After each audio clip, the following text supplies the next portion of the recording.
Intel के 11 जेन processors और AMD के 5000 सीरीज़ के प्रोसेसर्स को लॉन्च हुए अब काफ़ी टाइम हो चुका है और यूट्यूब पे बहुत सारे आपको कंपैरिजन वीडियोस दिख जाते हैं i9 वर्सेस R9 यानी Ryzen 9 की बात कर रहा हूँ, i5 वर्सेस Ryzen 5, लेकिन i7 वर्सेस Ryzen 7 का अभी मुझे कुछ खास नहीं दिखा है इंडियन टेक्निकल कम्युनिटी में। तो मैं सोचा चलो क्यों ना मैं ही बना देता हूँ और आज का ये वीडियो मैं कंपैरिजन करने वाला हूँ इंटेल के i7 11700K और Ryzen 7 5800X का। तो गाइज अगर आपको मेरे वीडियो अच्छे लगते हैं यार जल्दी से वीडियो को लाइक कर दो और चलो वीडियो को शुरू करते हैं बिना किसी देरी के।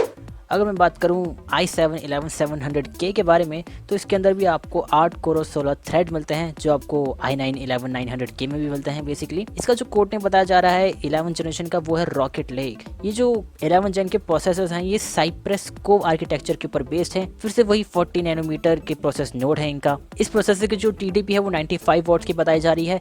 ये जो प्रोसेसर है ये 3200 मेगाहर्ट्ज के फ्रीक्वेंसी वाली रैम को सपोर्ट करता है। अब इंटेल की 11 जनरेशन जो है वो LGA 1200 सॉकेट को सपोर्ट करती है, तो अगर आपके पास कोई 10 जनरेशन का CPU है तो आप उसी में अपने 11 जेन की CPUs को लगा सकते हैं और वो अच्छे से वर्क करेंगे। बाकी बात करें तो इसके अंदर आपको इंटेल की अल्ट्रा HD 750 ग्राफिक्स मिलती हैं और इसकी जो प्राइसिंग है वो कुछ $399 से $409 के बीच में है।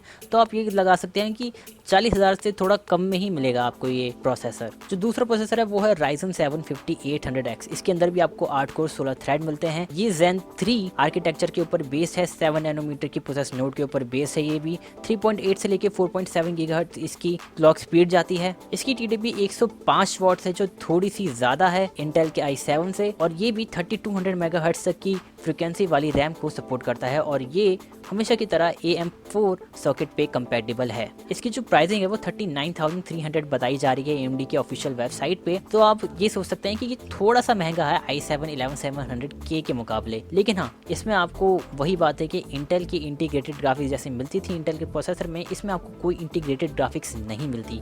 तो अगर आपको इस प्रोसेसर को यूज़ भी करना है तो आपको एक वीडियो कार्ड लगाना ही पड़ेगा अपने सिस्टम में, नहीं तो आप यूज़ नहीं कर पाएंगे। तो गाइस बिना कोई टाइम वेस्ट करे चलिए हम बेंचमार्क्स के ऊपर आते हैं। यहाँ पे जो वीडियो गेम्स मैंने चूज करे हैं वो हैं Cyberpunk, Call of Duty Warzone, Horizon Zero Dawn, RDR2, Mafia और GTA 5।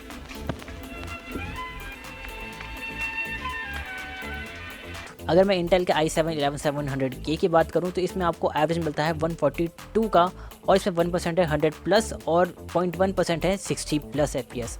वहीं अगर मैं बात करूं Ryzen 7 5800X की तो इसमें आपको एवरेज मिलता है 120 का, इसमें है 1% 81 प्लस और 0.1% 60 प्लस। तो आप जैसे कि देख सकते हैं आपको थोड़ी सी कम स्टेटस मिलेंगे i7 के मुकाबले, क्योंकि इसमें 0.1% दोनों में सेम ही है। कॉल ऑफ ड्यूटी वॉरज़ोन की बात करूं तो इसमें आपको एवरेज मिलता है 192 का और इसमें 120 प्लस और 110 प्लस है रिस्पेक्टिवली। Ryzen 7 5800X की बात करूं तो इसमें आपको 187 FPS का एवरेज मिलता है और इसमें आपको 114 प्लस और 90 प्लस 1% और 0.1% रिस्पेक्टिवली मिलते हैं। तो हाँ इसमें कॉल ऑफ ड्यूटी वॉरज़ोन में आपको i7 बेहतर परफॉर्मेंस दे रहा है। होराइजन ज़ीरो डॉन की बात करूं तो इसमें आपको 187 FPS का एवरेज मिलता है, वहीं आपको मिलता है 185 FPS का एवरेज Ryzen 7 के अंदर। इसमें आपको 1% लूज मिलते हैं 120 प्लस और 110 प्लस और 0.1% मिलते हैं 95 प्लस और 95 प्लस। तो जैसे कि आप देख सकते हैं फिर से वही बात है, इसमें जो शटर्स हैं वो थोड़े से कम होंगे Ryzen 7 5800X के ऊपर i7 11700K के मुकाबले। रेड डेड रिडेम्पशन 2 की बात करूं तो इसमें आपको 163 FPS का एवरेज मिलता है, वहीं आपको मिलता है 167 FPS का एवरेज 5800X में। इसके अगर 1% लूज की बात करूं तो 105 प्लस मिलता है और 110 प्लस मिलता है, और 0.1% की बात करूं तो 40 प्लस मिलता है और 100 प्लस मिलता है। तो जैसे कि आप देख सकते हैं 5800X के 0.1% कितने ज्यादा अच्छे हैं i7 के मुकाबले। तो आपको स्टेटस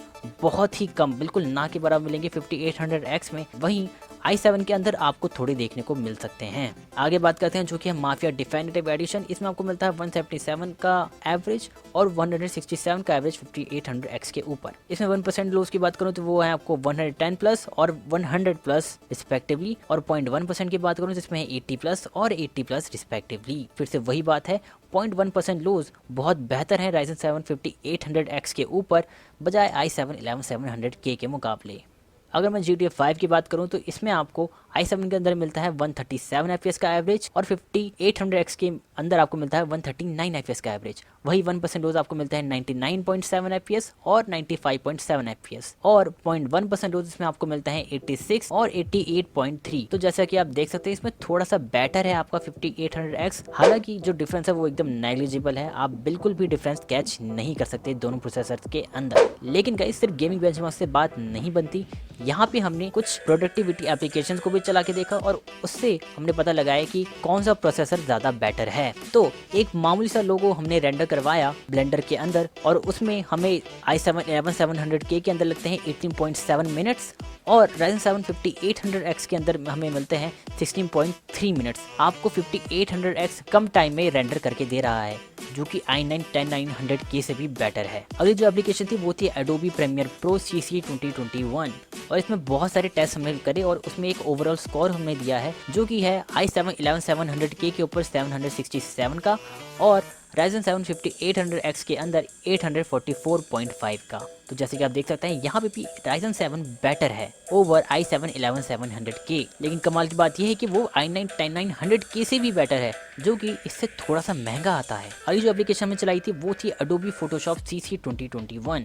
अब इसमें भी आप देख सकते हैं जैसे कि i7 11700K के अंदर हमें मिलते हैं 1120 के पॉइंट्स और Ryzen 7 5800X के अंदर हमें मिलते हैं 1227 पॉइंट्स। और कमाल की बात क्या है कि i9 10900K i9 9900K से भी नीचे है। तो जैसा कि आप देख सकते हैं कि गेमिंग की वजह से प्रोडक्टिविटी के अंदर बहुत ज़्यादा चीप आउट कर दिया है इंटेल ने। अब क्या है कि मैं आपको सिनेबेंच के पॉइंट्स तो नहीं दिखा सकता, लेकिन मैं आपको ये ज़रूर बता सकता हूँ कि कितनी ज़्यादा पावर कंजम्पशन हुई है दोनों प्रोसेसर्स के अंदर। अगर आपको याद हो तो मैंने आपको बताया था 95 वॉट्स की TDP है i7 के अंदर और 105 वॉट्स की TDP है Ryzen 7 के अंदर। और मुझे ये बताने की ज़रूरत तो बिल्कुल भी नहीं है कि Cinebench R20 एक ऐसी एप्लीकेशन है जो आपके प्रोसेसर की हर कोर को बहुत ही ज़्यादा चूस लेती है। तो एक जो प्रोसेसर होता है वो अपनी मैक्स वोटेज पे चला जाता है। तो यहाँ पे हमें पता चला कि i7 11700K 190 वॉट्स तक कंज्यूम कर रहा था जब Cinebench R20 का टेस्ट रन हो रहा था। और अगर मैं बात करूँ Ryzen 7 5800X की तो वो 132 वॉट्स की पावर को कंज्यूम कर रहा था। तो वैसे आप देख सकते हैं कि दोनों की पावर लेवल जो है वो बहुत ज़्यादा हो चुके हैं, जितनी TDP वहाँ पे उन्होंने लिस्ट कर रखी है अपने ऑफिशियल वेबसाइट। लेकिन i7 के अंदर बहुत ज़्यादा ही पावर कंजम्पशन हमें देखने को मिली in terms of Ryzen 7 5800X, जबकि Ryzen 7 5800X की TDP 105 वॉट बताई गई है और i7 की 95 वॉट बताई गई है। इसका एक ही कारण है और वो है पुराना प्रोसेस नोड 40 नैनोमीटर प्लस के ऊपर अभी भी इंटेल बेस्ड है और उसकी वजह से ये जो दिक्कतें हैं वो प्रोडक्टिविटी टास्क में आएंगी ही, क्योंकि वो अपने प्रोसेसर से वो चीज़ करवाना चाह रहे हैं जिसके ऊपर वो स्टेबल नहीं हो रहा और इसलिए यहाँ पे AMD बहुत ज़्यादा आगे है इंटेल से। अब यहाँ पे आता है कंक्लूजन कि आपको कौन सा प्रोसेसर लेना चाहिए।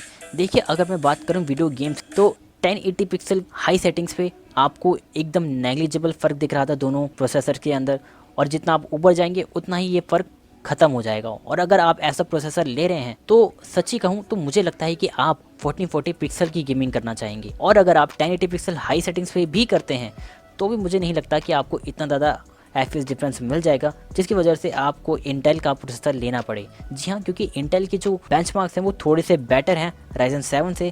लेकिन अगर हम बात करें स्टटरिंग की तो वो आपको i7 के अंदर थोड़ी ज़्यादा देखने को मिलती हैं, क्योंकि 0.1% लो उसके अंदर बहुत ज़्यादा कम है, खास करके Red Dead Redemption 2 के अंदर, जहाँ पे 0.1% आपको 40 प्लस मिलता है और 0.1% Ryzen 7 के अंदर आपको 100 प्लस मिलता है, जबकि दोनों का एवरेज 160 प्लस फ्रेम्स है। तो एक बहुत ही बड़ी बात हो जाती है। अगर बात करें तो प्रोडक्टिविटी टास्क की तो ऐसा एक भी टास्क नहीं है जिसमें Ryzen 7 ने i7 को एक अच्छे खासे रिस्पेक्टिव मार्जिन से बीट नहीं करा हो। और दोनों के अगर प्राइस डिफरेंस की बात करें तो बहुत बड़ा प्राइस डिफरेंस मुझे नहीं लगता। अगर कोई एक वजह जिसमें आपको कहूँ कि आपको i7 लेना चाहिए तो वो वही बात होगी अगर आप ग्राफिक कार्ड के वेट करना चाहते हैं। देखिए अगर इस टाइम को हम देखें तो ग्राफिक कार्ड की शॉर्टेजेस और उनके जो प्राइसेस हैं वो बिल्कुल भी सेंस नहीं बनाते, जिसकी वजह से आपको एक ऐसा प्रोसेसर लेना है जो आपका तगड़ा काम भी करवाए, लेकिन आप तब तक रुक जाएं जब तक ये ग्राफिक कार्ड नहीं आ जाता। तो आप इंटेल के लाइनअप के साथ जा सकते हैं, क्योंकि इनके अंदर आपको इंटीग्रेटेड ग्राफिक्स मिलती हैं जो आपको AMD के Ryzen प्लेटफॉर्म पे नहीं मिलती अगर उनके सफिक्स G नहीं लगा है तो हाँ, बस यही एक वजह मैं कहूँगा आपको इंटेल की साइड जाने की इंस्टेड ऑफ AMD। तो गाइस इस वीडियो में बस इतना ही। अगर आप जानना चाहते हैं AMD के 5000 सीरीज़ के APUs के बारे में जिनकी लीक्स मैंने अभी कुछ हाल फिलहाल में बनाई थी, तो आप इस वीडियो पर क्लिक कर सकते हैं। और आप जानना चाहते हैं कि नेवर प्लेस पे क्या प्राइसेस चल रहे हैं हर एक PC कंपोनेंट के, तो मैं यहाँ पे आई बटन लिंक देता हूँ, वहाँ भी चेक कर सकते हैं।